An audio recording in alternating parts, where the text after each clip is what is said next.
see you again. Goodbye. Mr. Crosby, it's been very nice having you aboard. Did you enjoy the flight? Oh, it was 2 hours of pure joy. And really, it's so good to be back in my home state. Thanks for the lift. Have a pleasant visit in Washington, Mr. Crosby. Oh, thanks. I always do. Goodbye.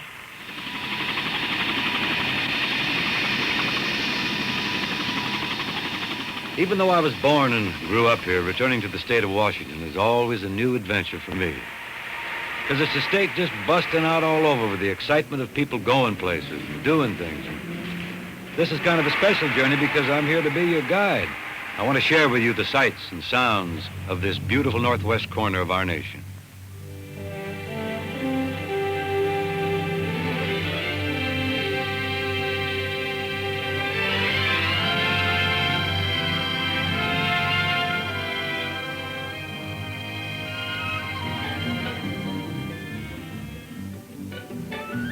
I guess I've seen many of the high-up wonders of the world, but none strikes me as more beautiful than Seattle's Space Needle, soaring 600 feet over the city.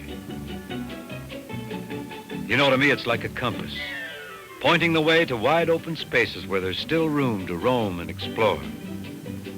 Matter of fact, you know, you can accomplish quite a bit of exploration right here in the Space Needle restaurant. While you're enjoying your ham and eggs Hawaiian, you are slowly revolving. You make a full circle every hour. Here, or outside on the observation deck, Puget Sound, the silvery roadway to the sea, stretches out before you. Look to the east, and you'll see the High Cascades. Then turn to the west, where the Olympics stab sharp spires at the sky. This is Puget Sound country, an island-studded inland sea, a land of lakes and mountains. Ah, yes, mountains. Mount St. Helens, Mount Baker, Mount Adams. And when a native speaks of the mountain, he's talking about Mount Rainier.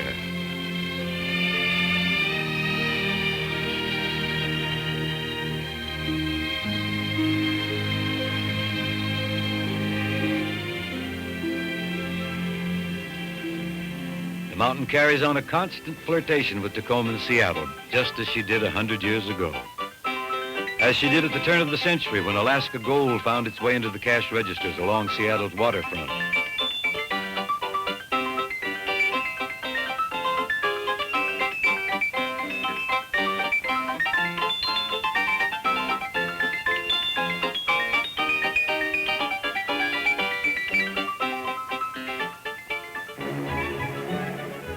Yes, and you still sense the spirit of romance as ships of many flags exchange cargoes at the city's doorstep.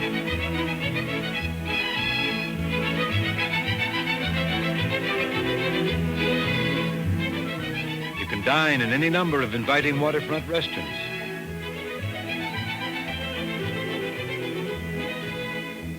You can browse through import shops. Visit the aquarium. Shop in the Pike Street public market. You can see the fishing fleet at anchor in a lake surrounded by a city. And watch the fishing boats leave the locks at Ballard for the Gulf of Alaska and the Bering Sea. You know, if you want to take a little voyage of your own, board the ferry for a short journey across Puget Sound.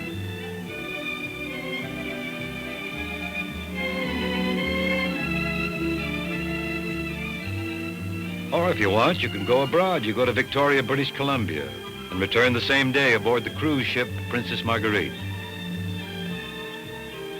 But the city, Seattle, may hold you close to her when you first arrive. She's certainly come a long way from the sprawling, brawling youngster of gold rush days. Now she's a modern metropolis, and she's still growing. But she's ordering her growth to retain her youth and her vitality. Washington does spark with vitality, vigor, love of life. Her people reveal it in their work and in their play. The Puget Sound fisherman pits his skill against the sea, just as he's done for generations. While others research the possibility of actually farming the ocean for food, for the increasing world population. The logger, though his equipment is more, still works in the tradition of Paul Bunyan and his great axe. Today, logging is selective, so that the Northwest mills can continue to provide forest products for homes throughout America for the future generations. And when the moon is full over Puget Sound, it's a significant sight to the people of Boeing who've done so much to explore this outpost into space. Tens of thousands of the area's people design and build the Boeing jets, and they're proud of the planes they put in the sky for all the major airlines all over the world.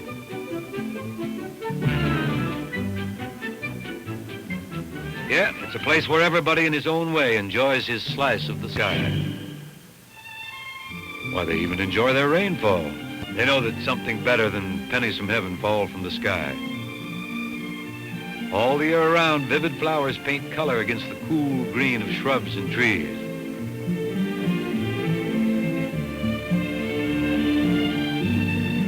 The people of Washington are proud of their region. They welcome others to share the Northwest with them for a day, or come for a week, or a lifetime.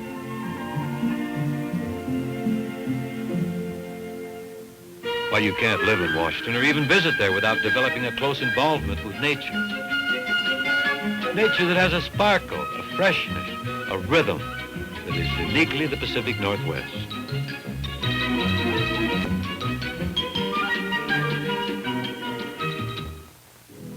Follow the eastward winds across the High Cascade Mountains, over Snoqualmie Pass. You could go through Stevens Pass, or take Cayuse or White Pass. Here you get a real opportunity to look at Mount Rainier close up. You can see the small streams begin.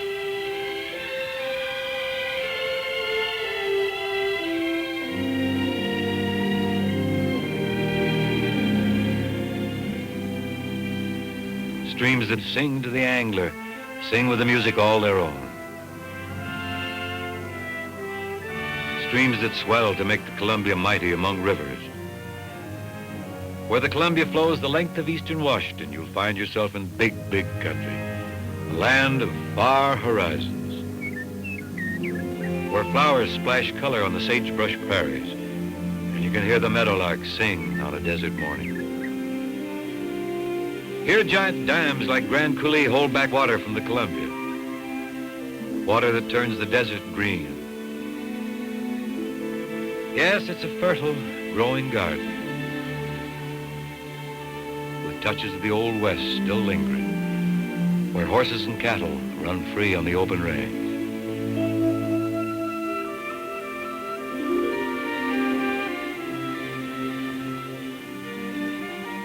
And when spring comes, you can walk through blossoming apple orchards of Okanagan, Yakima, Chelan, Kashmir, Wenatchee,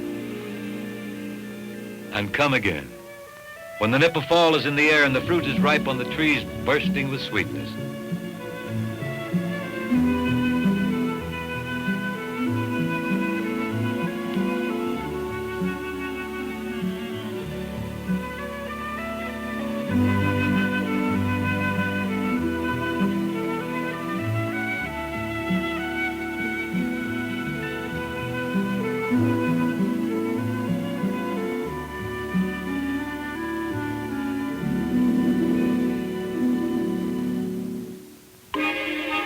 East of the Cascades, seems like something always happens.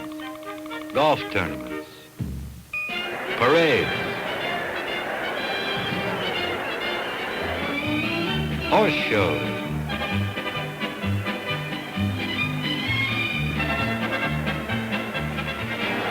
rodeos.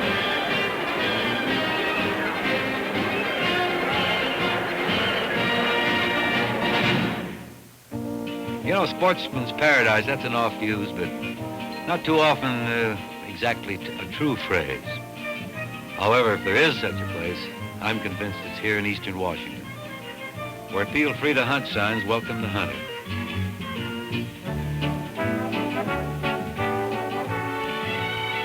Great flights of ducks and geese wing southward in the fall and winter, pausing, of course, on their journey to stay a while in the Columbia Basin. Lakes and reservoirs teem with bass and trout and panfish. I tell you, whenever I can, I find time to return to Washington to share the thrills of fishing. It's an exciting experience for which my enthusiasm never waned since the days when I fished here as a little boy.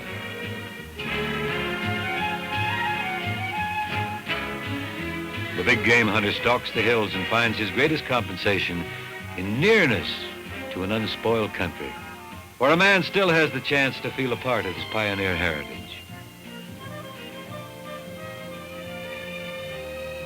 Oh, what memories I have of this country. And I'm accumulating more each year, I want to tell you that.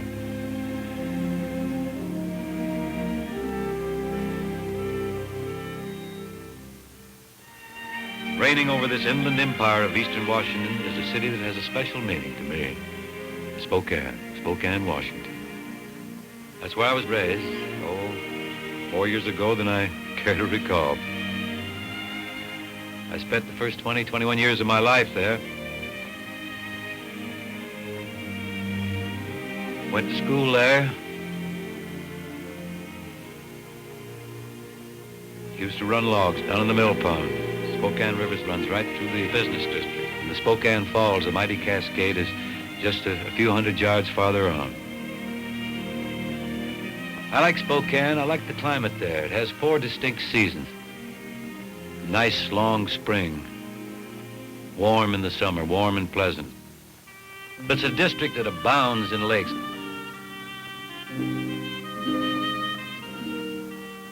I love the lakes around Spokane. They're all rimmed with forests and they're easy to get to. They have a wonderful long Indian summer before winter comes. Brisk, cool, clear days. Wonderfully cool in the evening. Sunny days.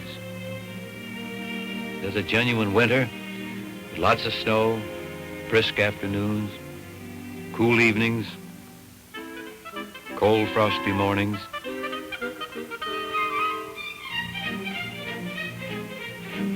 Good skating. Keen interest in skiing up there.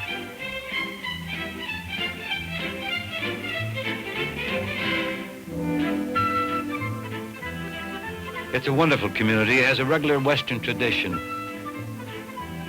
A great place to live, a great place to move to and grow up in. It's a progressive town. I couldn't recommend it more highly than any place I can think of.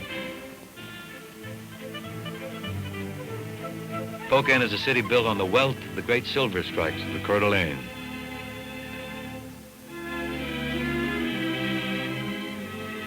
The mining districts of Washington's Inland Empire are still very active today. Of course, there's another kind of treasure near Spokane. I speak of the undulating fields of the winter wheat. This is the famous Palouse country, winter wheat capital of the United States. In a vast desert area close by the Tri-Cities of Kennewick, Pasco, and Richland, atomic energy is tamed for peaceful application. Electric power flows from giant generators here at Hanford. And the Hanford Science Center has become one of Washington's most interesting attractions.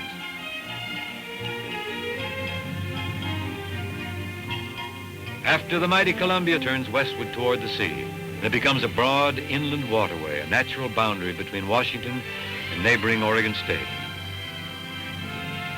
Its long journey from the Canadian Rockies nearing completion, the Columbia passes Vancouver, Kalama, Longview, Kelso, until the great river finally loses itself in the sea. The sea. The rugged Pacific reveals a different temper with each change of the season.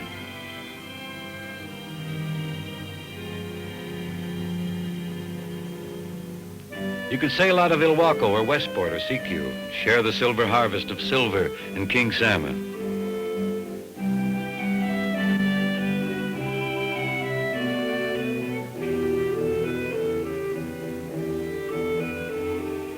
You can dig your dinner from the sand on one of the world's longest beaches. Search for treasure tossed up by the surf.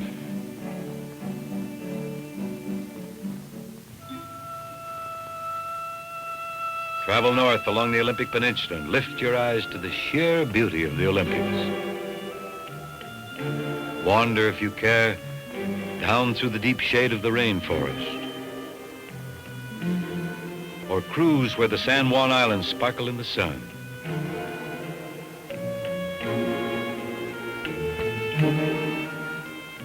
Here you can drop anchor in any one of 100 sheltered bays.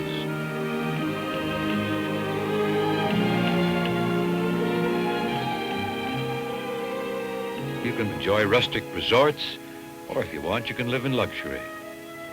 While cruising the San Juans in a small boat is a great way to discover these islands, you can perhaps do it a little bit more conveniently. You could come by car, you could come on the ferry from Anacortes. But however you travel, the San Juans will always linger in your memories as islands of enchantment.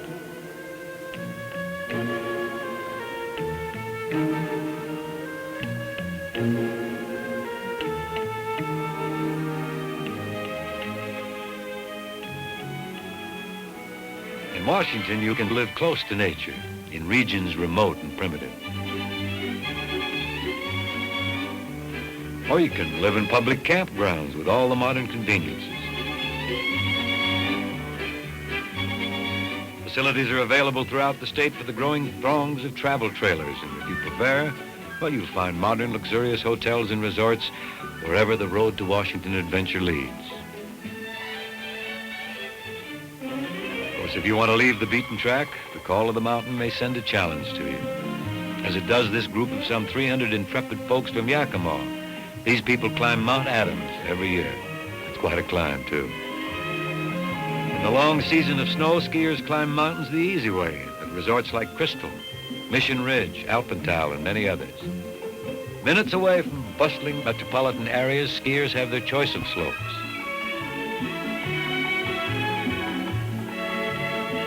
This impression, of course, this is the signature of the beginner, and I think it's very appropriately called a sitz mark. But the neophyte need not despair, not at all. Every skier occasionally leaves his mark there, you know, when gravity overcomes skill. Nightfall lends a special excitement and a certain aura of romance on lighted slopes. But I suppose all roads in Washington eventually lead back to Seattle.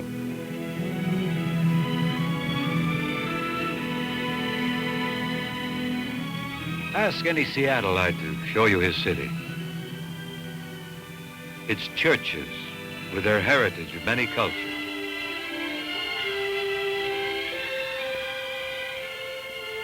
Its libraries. Its art museums. Its parks.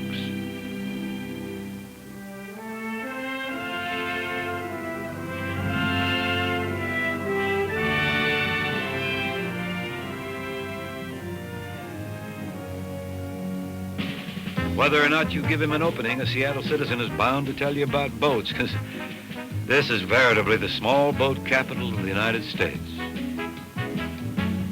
You can join the annual boat parade that opens the yachting season, where everybody is afloat in big boats and little boats. And from watching them, it's really impossible to tell who's having the most fun. The man skippering the luxurious yacht, or the guy paddling his own canoe, or kayak, is it?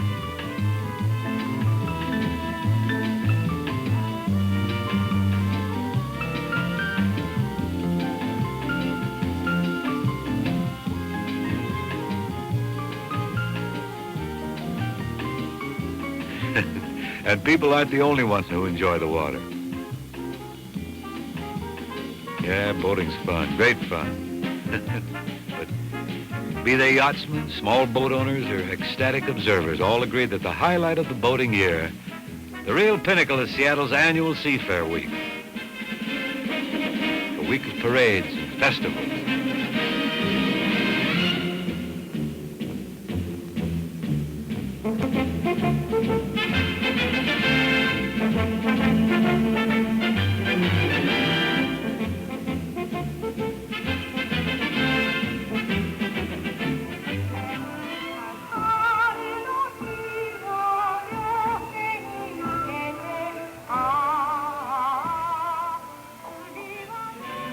Of course, all these festivities are climaxed by the biggest event of the year, an exciting hydroplane race when the powerful hydros roar across the waters of Lake Washington.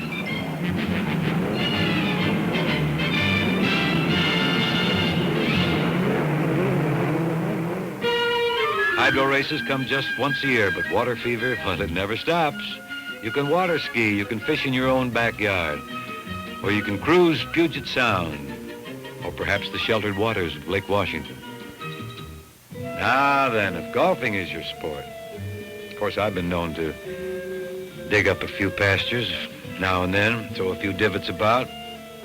I want to tell you, Seattle has many challenging courses, beautiful rolling greens that attract duffer and pro alike. The mild weather that prevails up in Seattle, well, it permits golf devotees to pursue the little white ball all the year long. Yes, it's true, Seattleites participate in sports of all kinds, but they love watching, too. They're the Seattle Totems. They pack them in on the ice, these fellas. The Angels, who, when winning, they leave angelic fans smiling. The high hoop crowd cheers on the Supersonics.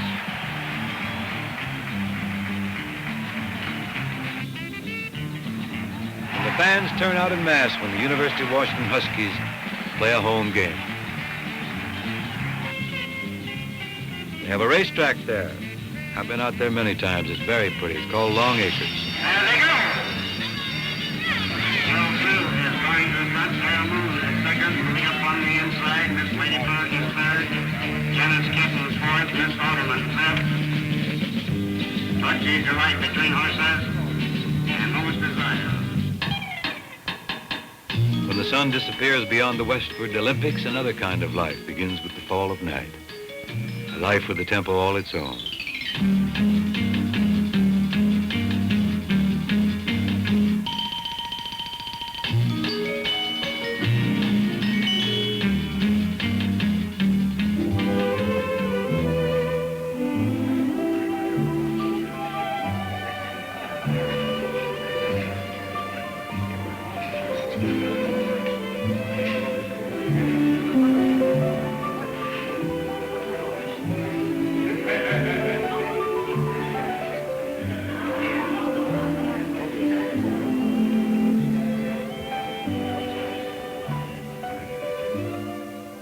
I sometimes think there must be a people magnet, something located somewhere in the Seattle center.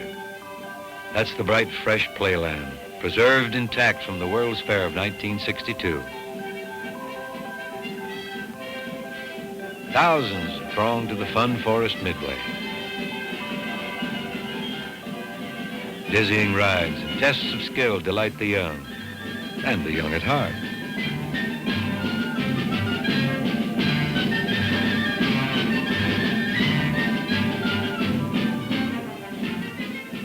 Here we have the food circus. Calorie counters? Steady now, beware.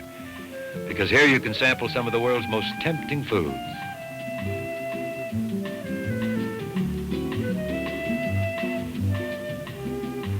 And in the International Bazaar, you can shop all over the world, and you can do it all under one roof.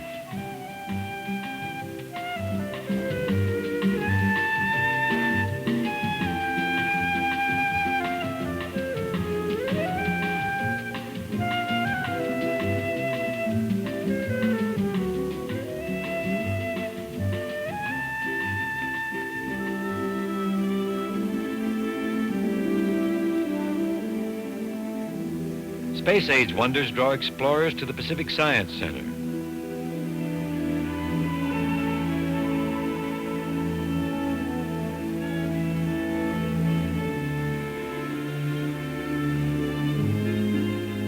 The pools and the fountains outside the Science Center create a mood of genuine contemplation. Every corner of the center reveals a new delight. Even got a fountain that dances to music, dances to the play of colored lights. Evening transforms the center into a sparkling galaxy of night lights, where there's something to please and excite every interest, every taste.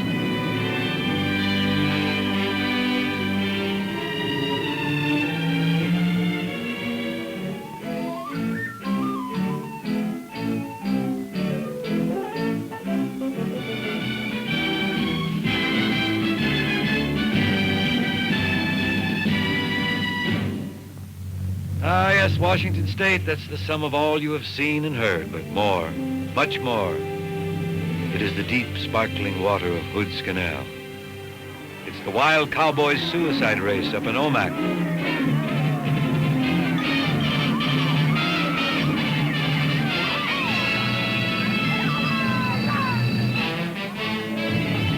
It's the solemn cadence of the Indian dance.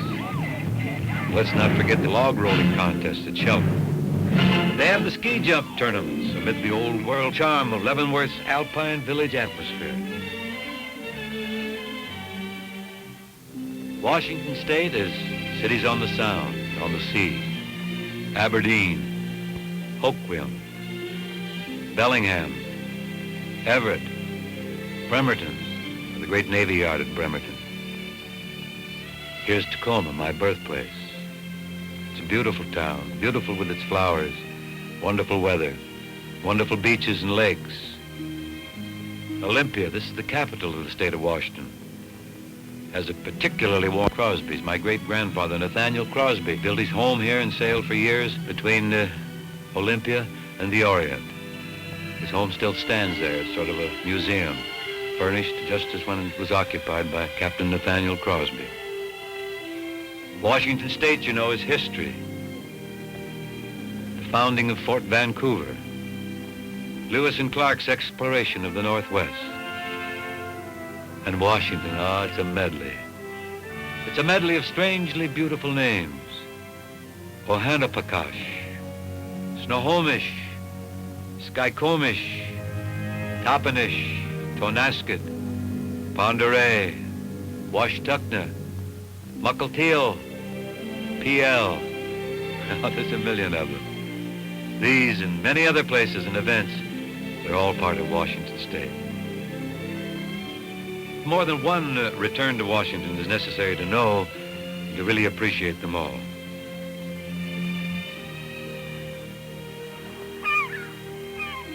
My earliest memories are of Washington, its sights, its sounds. I like to think of the Northwest as a land that puts a song in your heart.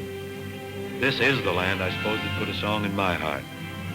This is the land that sang to me as a boy, and it still sings, calling me wherever I am to return.